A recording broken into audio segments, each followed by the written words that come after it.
संतों के सानिध्य में मांडल से हरणी महादेव के लिए रवाना हुई भव्य कावड़ यात्रा पूर्व मंत्री रामलाल जाट के नेतृत्व में उमड़ा आस्था का जनसैलाब।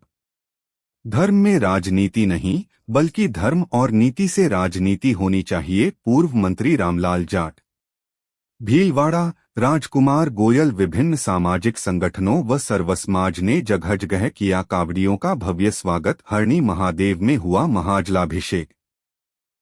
विजन इंडिया वेलफेयर सोसाइटी के तत्वावधान में सावन के पवित्र माह में आज 24 अगस्त को विशाल कावड़ यात्रा का भव्य व ऐतिहासिक आयोजन पूरी श्रद्धा, भक्ति और उल्लास के साथ संपन्न हुआ। कावड़ यात्रा का विधिवत शुभारंभ पूज्य संतों के पावन समागम और वैदिक मंत्रोच्चार के बीच हुआ। उपस्थित संतों ने क्षेत्र में सुख शांति, समृद्धि एवं जनकल्याण की मंगल कामना करते हुए पूर्व मंत्री रामलाल जाट के कंधों पर कावड़ अर्पित की। इसके पश्चात मांडल तालाब के अंदर पानी के बीच में स्थित प्राचीन बड़ा महादेव मंदिर में गंगाजल से प्रथम जलाभिषेक कर यात्रा को गंतव्य के लिए रवाना किया गया। मीडिया से बातचीत में पूर्व मंत्री के विचार। कावड़ यात्रा के दौरान मीडिया से रूबरू होते हुए पूर्व मंत्री श्री रामलाल जाट ने कहा कि धर्म आस्था, सेवा और समर्पण का मार्ग है। धर्म में कभी राजनीति नहीं होनी चाहिए, बल्कि राजनीति धर्म, नीति और सेवा भाव के सिद्धांतों पर आधारित होनी चाहिए। जब राजनीति में धर्म, कर्तव्य और नैतिकता का समावेश होता है, तभी समाज और क्षेत्र का वास्तविक कल्याण संभव है। उन्होंने सभी श्रद्धालुओं को सावन माह की शुभकामनाएं देते हुए क्षेत्र में अमन, चैन व अच्छी वर्षा की कामना की। सोसाइटी के सचिव श्री शंकर लाल गाडरी ने बताया कि यात्रा में हजारों कावड़िए हर हर महादेव और बम बम भोले के जयघोष के साथ आगे बढ़े। यात्रा की मुख्य झलकियां। सामाजिक संगठनों द्वारा स्वागत।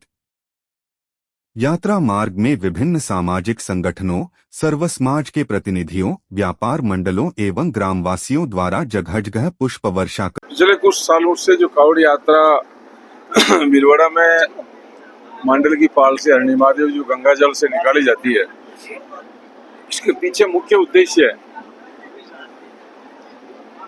कि हमारे सनातन धर्म में विश्व का कल्याण हो, प्राणी मात्र की रक्षा हो। वही संदेश बाबा साहब अम्बेडकर जी के संविधान में है।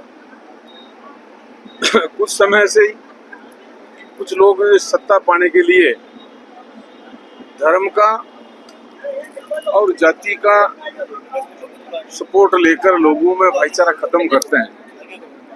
ये कावड़ यात्रा भाईचारा कायम करने के लिए, सामाजिक समरसता बनाने के लिए, छुआछूत मिटाने के लिए, ऊंच नीच मिटाने के लिए, हर परिवार में समानता आए, प्राणी मात्र की रक्षा हो, इस संदेश के लिए कावड़ यात्रा निकाली जाती है।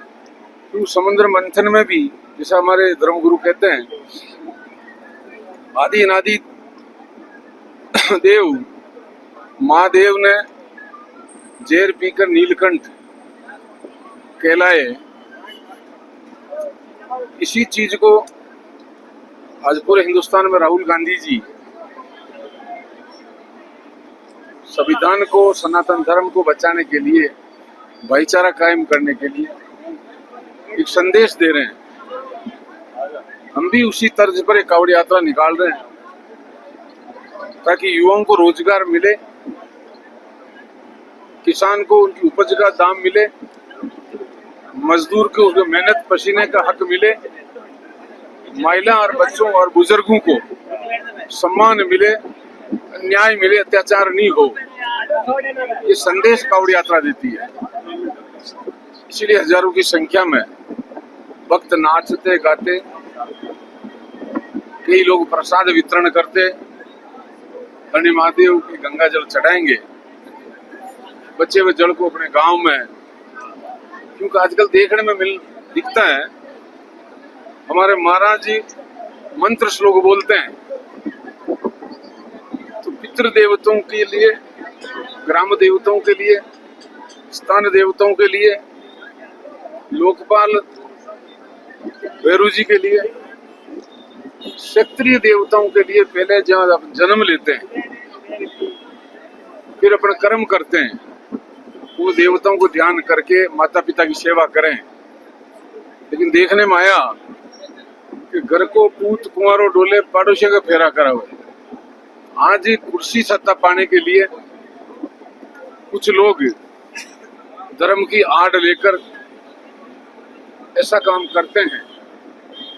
हम ये संदेश देते हैं इस यात्रा से कि पहले ग्राम के देवताओं की पूजा करूं, इस गंगा जल को ले जाकर अपने गांव में चाहे पीपल के पेड़ चाहे वट वृक्ष में डालूं, ताकि पर्यावरण भी सही होगा और ग्राम में भाईचारा कायम। यही संदेश इस यात्रा से। की सरकार, पंचायत राज गांवों की सरकार, ये कोई कानून नहीं बनाती। लेकिन जब से भारतीय जनता पार्टी की सरकार आई, चाहे उत्तर प्रदेश में 4 साल से चुनाव नहीं करवा रही, मध्य प्रदेश महाराष्ट्र में इलेक्शन नहीं करवा रही, उसी तर्ज पर राजस्थान में भी चुनाव नहीं करवा रही थी। लेकिन हमारे कांग्रेस की लीडर भाई संयम लोटा देवेंद्र जी ने हाईकोर्ट और सुप्रीम कोर्ट तक गए और मान न्यायाधीशों ने जब कंटेम्प्ट लगाया, उनके आदेशों को भी सरकार नहीं मान रही थी। जबकि एक बार आदेश आते ही मानना चाहिए अधिकारियों को, लेकिन अधिकारियों को भी दबाने का काम कर रही है सरकार। अब केवल ये जब कंटेम्प्ट के बाद चुनाव कराने पड़ रहे हैं, तो वार्डों का परिसीमन करके कोई वार्ड छोटा कोई बहुत बड़ा, मतदाता सूचियों में नाम काट जोड़कर इस तरह की आड़ के माध्यम से सत्ता पाना चाहती है। मैं जनता से अपील करूंगा, इसे सरकार नहीं बदलेगी, लेकिन सरकार को काम करना सिखा देगा ये वोट, आपका वार्ड का और आपका पंचायत राज का, किस तरह आम लोगों की सेवा की जाती है। ये संदेश इसलिए मैं अपील वापिस दोबारा करूंगा कि जनता ऐसी सरकार को उखाड़े और कांग्रेस के समर्थन में खड़ी रहे, ताकि इनके नकेल लगेगी तो ये सुधार करेंगे।